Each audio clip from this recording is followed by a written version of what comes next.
Bonjour à tous et bienvenue sur la chaîne Millionnaire en crypto-monnaie. Nous adoptons un format mobile aujourd'hui pour un petit tuto sur Trust Wallet. Là, nous avons l'interface de Trust Wallet. Je vais vous montrer rapidement comment est-ce qu'installer l'application. Donc, il vous suffit d'aller sur Play Store et de taper Trust Wallet. Vous aurez automatiquement l'application. Vous aurez aussi le nombre d'étoiles pour la notation et aussi pour le nombre de téléchargements. Donc, toutes ces informations-là vous indiquent si c'est une application en laquelle vous pouvez avoir confiance et en l'occurrence, là, c'est le cas. Donc, nous allons ouvrir directement notre Wallet, mais le premier volet est de respecter le volet sécurité. Donc, c'est ce que nous allons vous démontrer tout de suite. Nous allons nous diriger vers les paramètres et nous allons vous expliquer les différentes options que nous avons là. Donc, la toute première option est l'option portefeuille. C'est-à-dire que sur l'application Trust Wallet, vous pouvez avoir plusieurs portefeuilles. Il vous suffit juste de cliquer sur le petit bouton plus et de créer un nouveau portefeuille. Bien entendu, vous aurez une phrase de récupération de 12 mots qu'il vous faudra sauvegarder dans un lieu adéquat. Ensuite, pour la deuxième option, nous aurons le volet sécurité, qui est le volet le plus important. Au niveau de la sécurité, vous avez un code d'accès qu'il vous faut obligatoirement activer. Donc, dès que vous l'aurez activé, il vous faudra rentrer un code que vous allez mémoriser. Je vous conseille de le noter aussi quelque part au cas où vous pourrez l'oublier. Le verrouillage automatique comporte plusieurs options, mais je vous conseille l'option immédiat parce qu'en quelques minutes d'inattention, quelqu'un pourrait utiliser votre téléphone et transférer tous vos coins. Donc, il est nécessaire de garder toujours l'option immédiat, c'est-à-dire qu'à chaque fois que vous sortirez de Trust Wallet, automatiquement votre portefeuille sera verrouillé.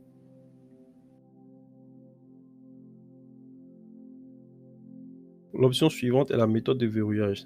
Vous pourrez utiliser soit un code d'accès ou soit une empreinte pour déverrouiller votre application Trust Wallet. Je vous conseille bien entendu l'option biométrique. Ensuite, nous aurons la signature de transaction. La signature de transaction signifie qu'à chaque fois que quelqu'un voudra passer une opération de votre wallet, il aura automatiquement besoin de vos empreintes ou encore du code d'accès. Ceci est une sécurité supplémentaire pour éviter que toute transaction soit passée sur votre compte sans votre accord. Donc, elle est très importante aussi. Ensuite, nous aurons l'option préférence. Donc, dans l'option préférence, vous aurez le choix de la devise dans laquelle vous voulez que vos monnaies soient affichées. Mais encore, vous aurez le navigateur d'apps. Donc, le navigateur d'apps, c'est le pont via lequel vous allez passer pour pouvoir atterrir sur PancakeSwap ou encore Uniswap ou encore tout DeFi. Donc, nous allons automatiquement rentrer dans le navigateur d'apps. Et dans le navigateur d'apps, vous verrez que j'ai désactivé directement l'option. Parce que bien entendu, ce pont-là peut permettre aussi à des personnes mal intentionnées de pouvoir effectuer des transactions sur votre compte. Bien entendu, nous avons toujours le volet sécurité qui nous crée encore un mur face à ces personnes malveillantes. Donc, il vous faudra à chaque fois que vous avez fini de passer une opération, de désactiver ce DApps-là, c'est-à-dire de désactiver ce pont-là pour ne pas subir d'attaque. La deuxième précaution à prendre est d'effacer le cache du navigateur parce que bien entendu, toutes les adresses de votre compte et encore de vos monnaies y figurent. Donc, n'oubliez surtout pas d'effacer le cache de votre navigateur après toute opération. Ensuite, nous avons le Wallet Connect. Donc, le Wallet Connect, il vous permet de vous connecter via ordinateur. Il vous suffira de scanner un QR code pour vous connecter à des plateformes comme PancakeSwap ou Uniswap via votre ordinateur à Trust Wallet. Eh bien, nous avons fait un peu le tour des paramètres et toutes les configurations qu'il vous faut pour sécuriser votre Trust Wallet. Donc, nous allons passer directement à l'interface même de Trust Wallet. Eh bien, Trust Wallet comporte différentes options. Nous avons à gauche les jetons et à droite les NFT. Eh bien, nous pouvons débuter par les NFT et vous pouvez vous rendre compte directement que vous pourrez transférer vos NFT via la plateforme OpenSea ou encore d'autres plateformes sur votre Trust Wallet. Et pour l'option jetons, nous allons directement nous diriger vers des BNB. Donc ici, vous voyez le solde de BNB, il est à 0. Vous voyez aussi le prix qui est affiché et le pourcentage de gain que le BNB a fait aujourd'hui, c'est-à-dire 7,13%. En arrivant sur vos BNB, vous aurez 4 options. Envoyer, recevoir, swapper et miser. Donc, le procédé swap va vous permettre de transférer vos BNB en jetons BNB, mais sur le réseau Smart Chain, ce qui pourra vous faciliter la tâche pour payer des frais sur le réseau Binance Smart Chain. Ensuite, les deux autres onglets envoyer et recevoir fonctionnent de la même manière. Donc, nous allons d'abord nous intéresser à l'envoi. Et au niveau de l'envoi, vous aurez trois options. L'adresse du destinataire, le montant de BNB que vous voulez faire parvenir et un mémo. Bien entendu, le mémo est facultatif. Il dépend du niveau de sécurité de la plateforme vers laquelle vous voudrez envoyer vos BNB. Et bien, nous allons procéder à un exemple avec la plateforme Binance Smart Chain. Et bien, comme exemple, nous allons essayer d'envoyer des BNB vers Binance. Donc ici, nous avons des BNB, à peu près 7 $ de BNB. Et nous allons essayer de recevoir des BNB de Trust Wallet. Donc, automatiquement, nous allons passer sur l'option dépôt. Il vous faudra ici choisir par quel réseau vous voulez recevoir vos BNB. Et bien, Trust Wallet utilise le réseau Binance Smart Chain BEP2 pour les BNB. Donc, nous allons choisir ce réseau-là parce qu'il faut s'assurer que le réseau que vous choisissez pour le dépôt correspond au réseau de retrait.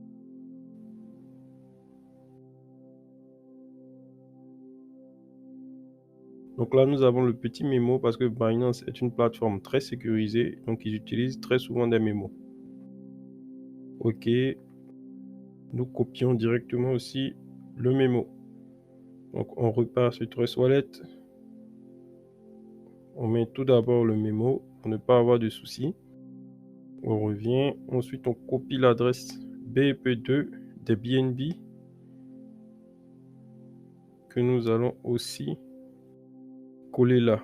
Donc on met maintenant le montant que nous voulons faire parvenir au destinataire. Donc ici, nous allons mettre 0,5 BNB et ensuite continuer. Donc une fois que vous allez appuyer sur le bouton continuer, il va vous faire un petit récapitulatif et il va vous dire que vous allez payer des frais de réseau qui sont à 0,03 $. Donc il faut savoir que les frais de réseau de la Binance Smart Chain sont très bas et c'est ce qui le rend très compétitif. Donc nous voici à la fin de notre petit tuto pour envoyer des BNB. Donc ce procédé-là sera le même pour toutes les crypto-monnaies que vous avez, que ce soit du Litecoin, du Polygon ou tout autre. Il va toujours falloir choisir le réseau adéquat. Par exemple, si vous êtes sur Ethereum, il va falloir choisir le réseau Ethereum pour pouvoir procéder à l'envoi. Donc nous avons une petite cloche en haut à gauche. Ceci est l'onglet des notifications et à chaque fois que nous aurons des notifications, c'est-à-dire que nous allons réceptionner des monnaies ou encore effectuer par exemple une transaction et qu'elle sera validée, nous allons automatiquement recevoir ces notifications là. Et tout en haut à droite, nous avons ici la recherche des jetons. Donc comme vous pouvez le voir, tous ces jetons qui sont listés là apparaissent automatiquement sur notre interface. Donc nous avons pu avoir du Polygon, du Litecoin, du BNB, ainsi de suite. Et pour en avoir d'autres, par exemple, si nous recherchons Baby Doge, automatiquement vous verrez une petite croix bleue là, c'est-à-dire que la monnaie est activée. Par exemple, si nous voulons activer Baby Yoshi, il nous suffit d'appuyer sur ces petits boutons et automatiquement Baby Yoshi va apparaître dans notre liste de coins que nous avons activés. Cependant, il arrive que certaines monnaies ne soient pas listées directement dans la recherche de jetons. C'est-à-dire que nous allons aller chercher directement le contrat sur CoinMarket. Donc ici, nous pourrons chercher par exemple une monnaie comme Shinja. Voilà. Et nous allons copier son adresse juste là.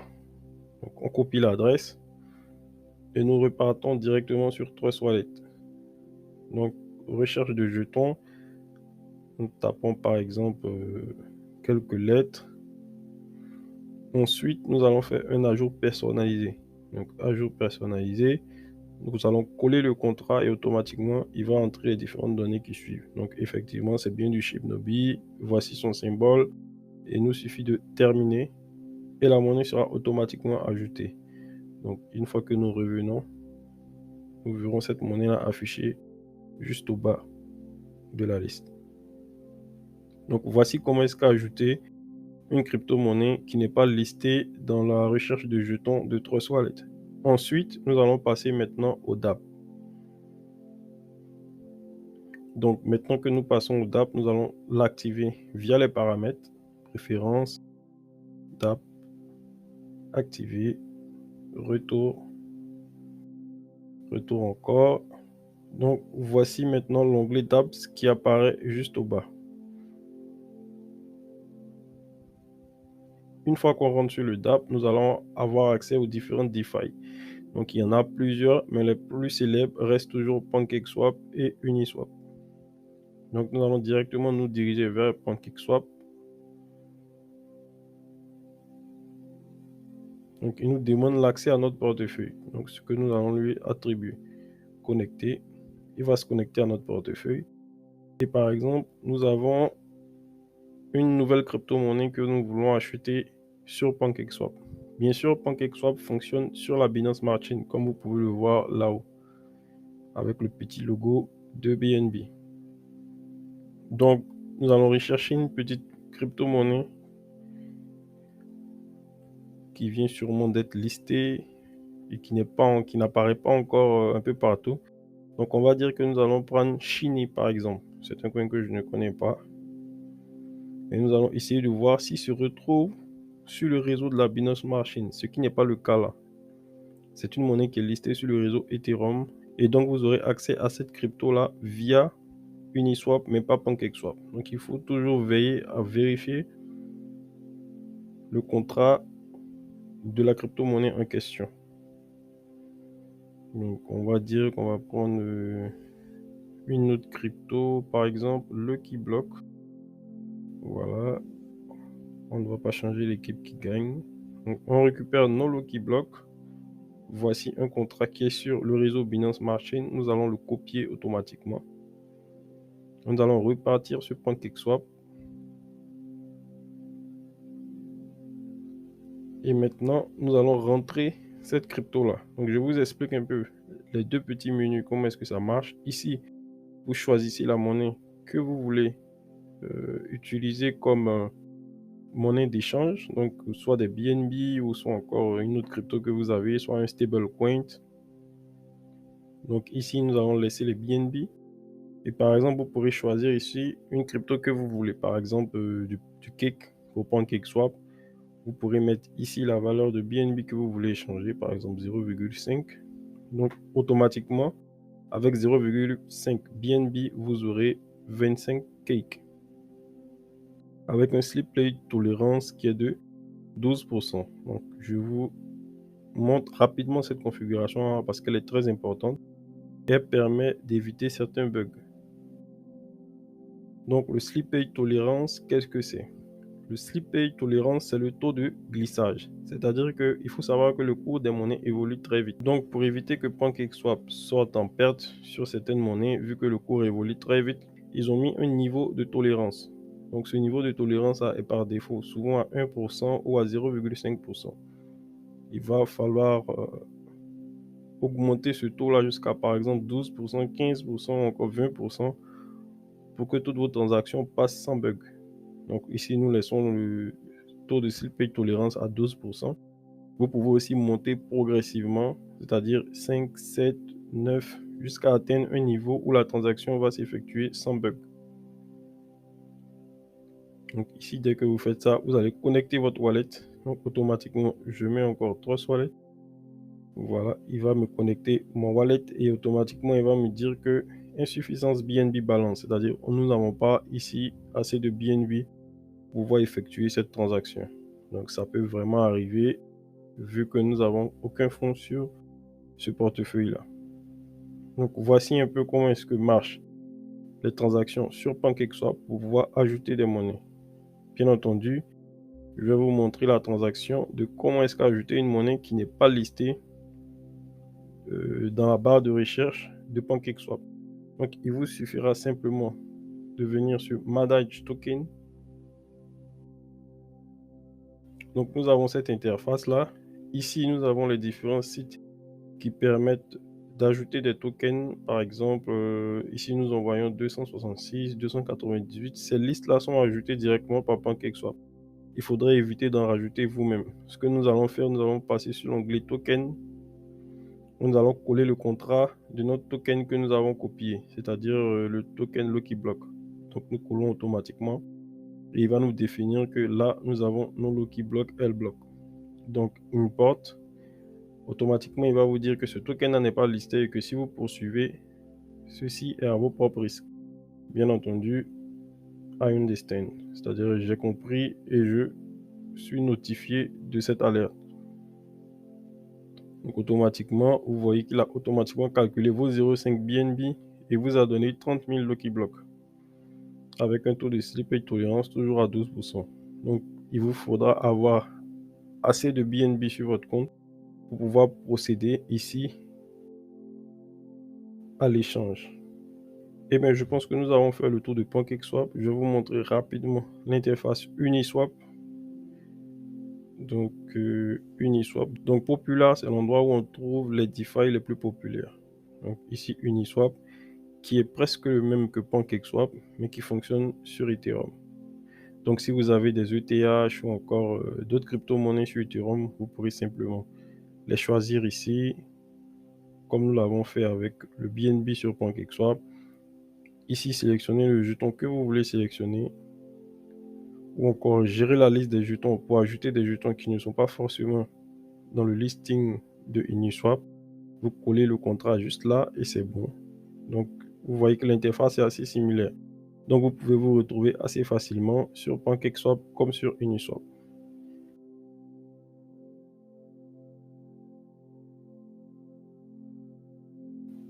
Donc je pense que nous avons fait le tour pour tout ce qui est les éléments DeFi, dApps, et nous allons passer à l'onglet Discovery.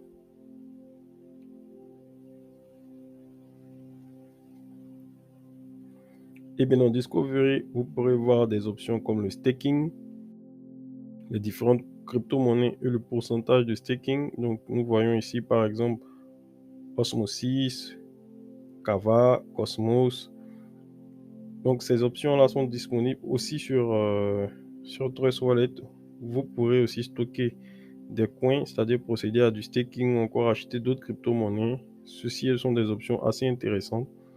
Donc c'est à peaufiner et à apprendre comment est-ce que procéder à ces différents échanges-là. Ceci étant, toutes les plateformes d'exchange ou encore pas mal de portefeuilles offrent ces options-là qui sont aussi très intéressantes. Donc nous voici un peu à la fin de notre petit tuto Trust Wallet. Nous avons pu parcourir un peu tous les différents onglets et options. J'espère que ce tuto vous aura été très utile. Donc n'oubliez pas de vous abonner à la chaîne, de partager aussi les contenus sur la chaîne et de liker. Bien entendu, vous aurez encore d'autres contenus très intéressants, par exemple sur le portefeuille MetaMask. Donc on se dit à la prochaine. Allez, bye bye et on se revoit très rapidement pour d'autres vidéos.